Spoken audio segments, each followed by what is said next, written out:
began tattooing in Goa when I was 27, and I had a huge heartbreak and arrived to India with nothing to share with anybody and very low self-esteem and a lot of energy to heal.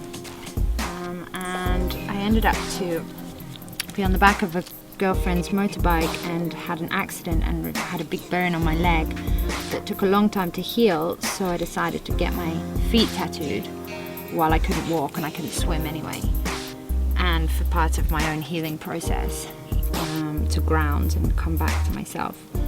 And so I heard about this man Simon who was working by hand, and went to him. I had no idea that he would pass me the needles, but went to him for him to do the work, and we started to talk about art and told him that I was a painter and told him my history, and he asked me if I wanted to try it and why didn't I do it to myself.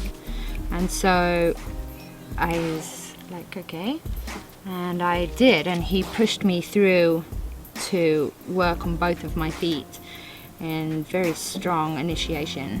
And somehow the next day I woke up with a purpose, and somehow all of my friends offered their skin, and the journey began of traveling around the world with the ink and the needles.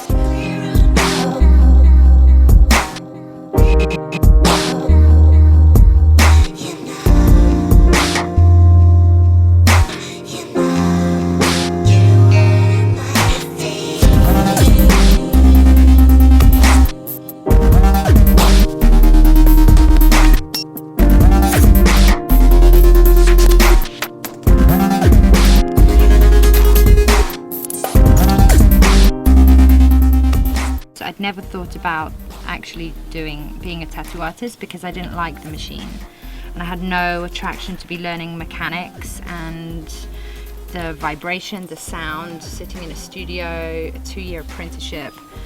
All of those things never appealed to me. And so the hand technique, because first of all, you can move anywhere, you can tattoo anywhere, up in trees, in mountains, volcanoes, anywhere you want, because you don't need any electricity or anything. So that creates a whole other experience of taking in energy from that environment and giving somebody an opportunity to be in phenomenal, magical, sacred spaces, nature spaces. And also the traditions and the simplicity. The technique I use is probably the most simple technique ever, just a needle on a stick. And yet you can pretty much do anything with it. My spiritual practice is connected to the tattooing in almost every moment, because the key that I learned is that you're a channel and you have a responsibility of keeping that channel clear, that you're first of all able to put the ink permanently in someone's skin and be clear, to be knowing what you're doing, and also that you're channeling a spirit from or an energy from the universe, and somehow that you're able to go into dreamtime space to pull that out for somebody, to see what they need or what they want, and channel it for somebody.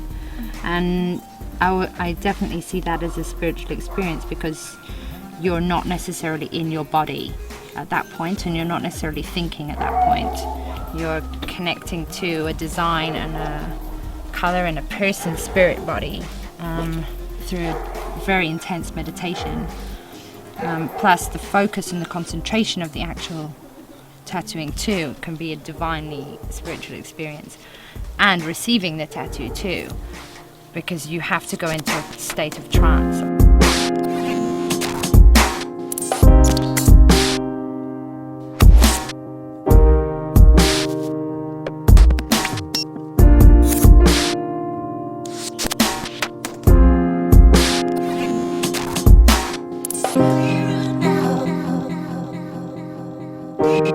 Now